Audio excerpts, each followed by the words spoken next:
कहीं उन्हें नारायण कहते हैं, कहीं ठाकुर जी, कहीं जगन्नाथ और कहीं श्रीनिवास। पर क्या आपने कभी सोचा है, एक ही भगवान विष्णु अलग अलग रूपों में भारत के हर कोनों में इतने अलग कैसे हैं? कहीं वो समुद्र के किनारे पद्मनाभ बनकर लेट जाते हैं, कहीं पहाड़ों में बद्रीनाथ बनकर बैठ जाते हैं और कहीं जगत के रथ पर चढ़कर निकल पड़ते हैं जगन्नाथ के रूप। तो क्या विष्णु हर जगह बदल जाते हैं या फिर हमारी दृष्टि बदलती है? नमस्ते दोस्तों, मैं हूं सचिन और आप देख रहे हैं भक्ति शक्ति विद सचिन। आज हम बात करने वाले हैं उस देवता की जिनके रूप पूरे भारत में रंग बदलते हैं। विष्णु एक रूप और 100 रंग। हर युग हर काल में ब्रह्मा, विष्णु और महेश तीनों मिलकर चलाते हैं इस सृष्टि के चक्र को। ब्रह्मा क्रिएटर, सृष्टिकर्ता, विष्णु है पालन करता, प्रिजर्वर, और महेश यानी शिव संहारक, डिस्ट्रॉयर। ये तीनों एक ही तत्व के 3 रूप हैं। जब ब्रह्मा रचना करते हैं, विष्णु उसे संभालते हैं, और जब समय पूरा होता है, महेश उसे समाप्ति तक ले जाते हैं। विष्णु का मतलब ही होता है जो सब में व्याप्त है। वो खुद एक तत्व है जो हर जगह है, हर मनुष्य में, हर जीव में है।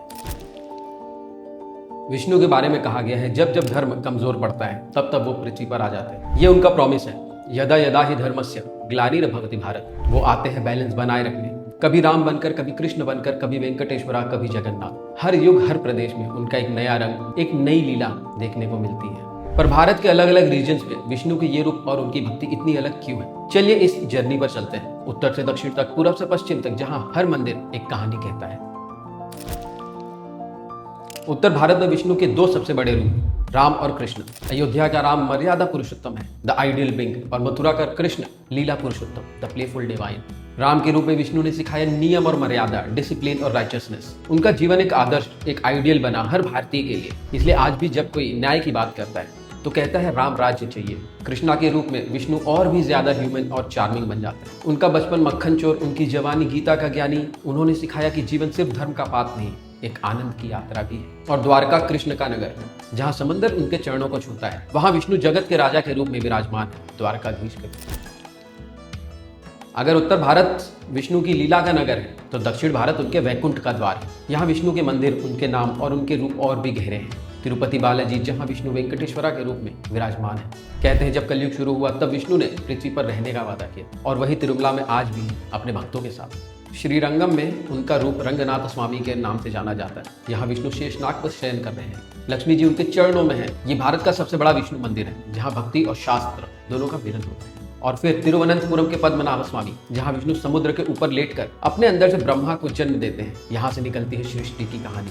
इन टेम्पल्स में सिर्फ मूर्ति नहीं, पूरा कॉस्मोस बसा है। यहाँ भक्ति है, गीत है और एक अजीब शांति है जो कहीं और मिलती नहीं है। वैसे अगर आपने हमारा पिछला एपिसोड इस सीरीज से नहीं देखा है, Mahadev the Yogi who dances, तो जरूर देखिए। उसमें हमने एक्सप्लोर किया था कैसे भारत के हर कोने शिव के रूप बदलते हैं पर तत्व एक ही रहता है। ईस्टर्न भारत, यहाँ विष्णु जगन्नाथ के रूप में आते हैं। उनका शरीर लकड़ी का होता है, आंखें बड़ी और रूप अलग। कोई और मूर्ति ऐसी नहीं होती, न लक्ष्मी के बिना न ब्रह्मा के साथ, बस जगन्नाथ, बालभद्रा और सुभद्रा। कहते हैं ये रूप खुद विष्णु ने दिया था। एक भक्त राजा इंद्रद्युम्ना को सपने में दर्शन दिए और कहा, मैं ऐसे रूप में आऊंगा जहाँ लोग मुझे अपना दोस्त माने, ना कि देवता। जहाँ भक्ति में न भेद है न जाति, जगन्नाथ सबका है। सब लोग उनके साथ खाते हैं, उनके साथ यात्रा करते हैं। अगर पूरब का विष्णु समुदाय के साथ चलने वाला है तो पश्चिम और हिमालय का विष्णु शांति में विराजमान रहने वाला। द्वारकाधीश कृष्ण का राज समंदर के किनारे, और बद्रीनाथ, जहाँ विष्णु ध्यान में बैठकर ब्रह्मा और विष्णु के बीच का संवेदनशील बैलेंस बना रहे हैं। बद्रीनाथ के पास एक छोटी सी झील है, नारद कुंड। कहते हैं यहाँ से उन्होंने नारद को तपस्या दी थी, पर वहां से एक नई परंपरा शुरू हुई विष्णु के ध्यान की। अब अगर विष्णु की बात हो और उनके 10 अवतार का जिक्र ना हो तो कहानी अधूरी सी लगती है। हर युग में जब धर्म कमजोर पड़ा, विष्णु ने एक नया रूप लिया।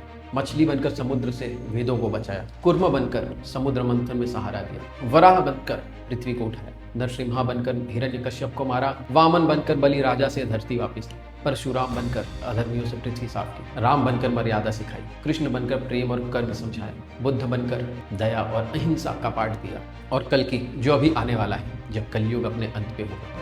हम इन 10 अवतारों पर डिटेल में बात करेंगे जब हम वैष्णविज्म के ऊपर पूरा एक सीजन एक्सप्लोर करेंगे, क्योंकि हर अवतार के पीछे है एक पूरी दुनिया, एक पूरी सोच। चाहे अयोध्या के राम हो या तिरुपति के बालाजी, चाहे जगन्नाथ हो या द्वारकाधीश, विष्णु हर रूप में एक ही काम करते हैं, दुनिया को संभालते हैं और इंसान को उसके धर्म की याद दिलाते हैं। नॉर्थ के विष्णु सिखाते हैं नियम और मर्यादा, साउथ के विष्णु देते हैं दर्शन और शांति, ईस्ट के विष्णु चलते हैं लोगों के साथ, और वेस्ट के विष्णु बैठ कर सब कुछ देख रहे हैं। यही तो है भारत के देवता, एक रूप 100 रंग। दोस्तों, अगर आपको विष्णु का ये सफ़र पसंद आया तो लाइक करिए, शेयर करिए और कमेंट में लिखिए भारत के किस विष्णु मंदिर से आपको सबसे ज़्यादा रिश्ता महसूस होता है। और हाँ, चैनल को सब्सक्राइब ज़रूर करिए क्योंकि अगले एपिसोड में हम चलेंगे और भी गहराई में भारत के देवताओं के पास।